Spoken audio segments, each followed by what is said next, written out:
Good morning. This is the first installment of the Alabama A&M 2012-2013 basketball presser. We have head women's basketball coach Altherias Warmley and her starting center, senior NaDra Robertson. Good morning, ladies. Good morning. Coach, if you can just talk about the season thus far. You're 1-3 on the schedule, and just talk about what's going on in women's basketball. Well, I can say since that first game when we opened up with Miles, I've seen a team that has really improved. I've seen a team where we've given some challenges, some things that we need to work on, and they have stepped up to the plate to do that, and that was evident in the Kansas game. We had Miles at home, then we had UAB at home, great team coming in from in-state, and kind of didn't stick with our game plan. We allowed them some easy baskets, just didn't take care of the ball, and the chemistry wasn't there. And we've been without one of our starters, Jasmine Sanders, for a couple of weeks, and Chandra Davis is going through a couple of foot problems, but we saw this weekend that they're able to contribute. I thought Chandra came back and did a great job against Kansas in the minutes that she played, as well as NaDra. She had a tough feat. There were a couple of All-American candidates there on their team, and NaDra had to guard one of them, and I felt like she did a great job. We've just got to get our backups when they come in to continue to do the things that Coach Johnson is teaching them down in the paint. But overall, I felt like we've improved. Like I said, against Kansas, we had some pretty good stats. We shot the ball well, right at 45%. We took care of the ball. We forced them into 17 turnovers and did a pretty good job. 11 steals, which is one of our highs for the season. So I can definitely see this team improving. I can see the young people learning and applying the things that we've been teaching them in practice. And overall, when it comes to our game plan, I felt that we did a much better job against Kansas. And NaDra Robertson, talk about playing the number 22 team in America. The fact that they were number 22 wasn't really big to me. It was just another opportunity for our team to grow. And yes, they're a good team, but we had a game plan and we wanted to get better from the UAB game and the Auburn game. So we worked really hard. We knew we had to step it up in practices leading up to the Kansas game. And like Coach said, I think we really executed our game plan better going into Kansas and saw a little growth from everybody across the board, the guards and the post.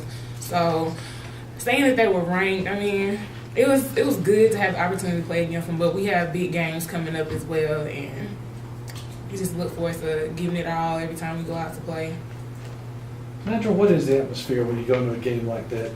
Does it have a different sense? And then do you kind of have to psych yourself down to, okay, this is still just a basketball court, it's still just 10 feet goals?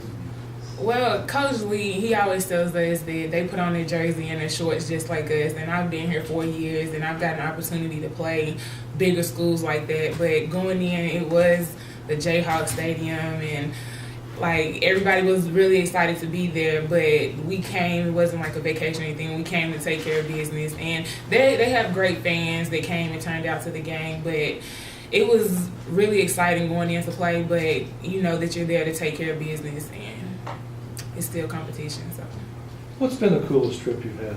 The one that stands out on these? Probably when we played Ohio. I really had a great time with the alumni up there, and then playing that game. I think it was my sophomore year, maybe my freshman year. But yeah, the Ohio trips really stood out to me. All right, Coach, these are games that make you better, playing the best.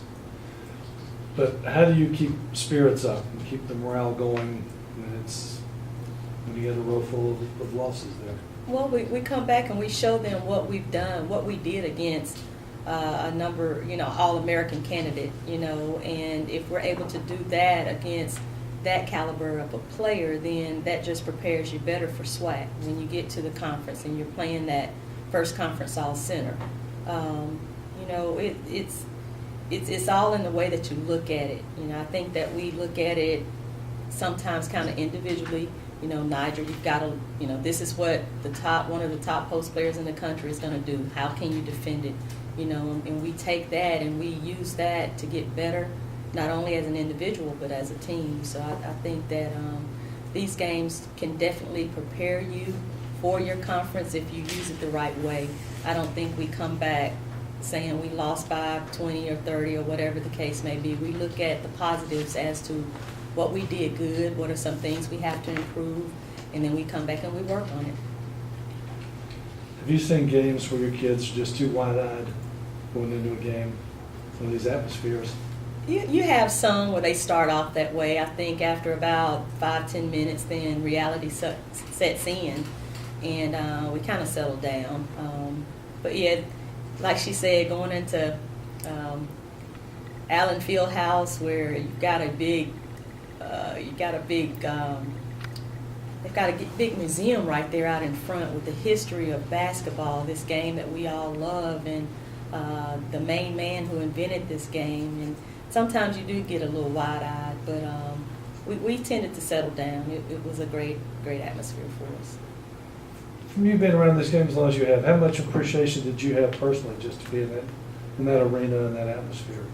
Love it. That was actually my second time going there, but anytime you can go to one of what America calls one of the top facilities to play in, and just to look at the history and that type of thing is always a plus.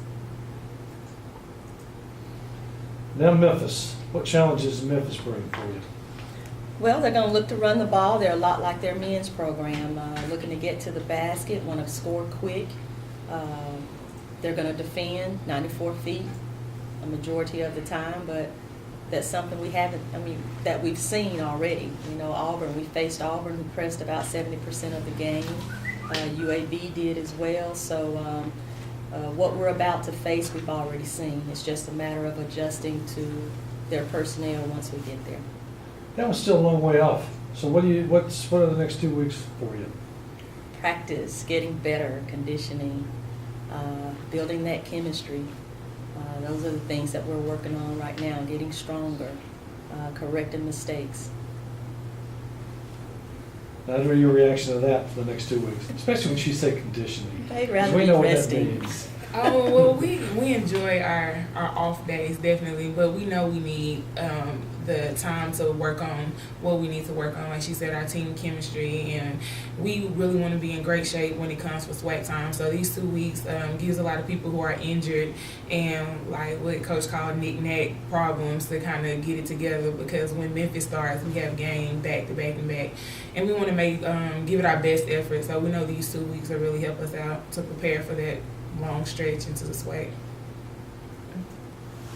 Thank you, Coach Warmley and Ms. NaDra Robertson.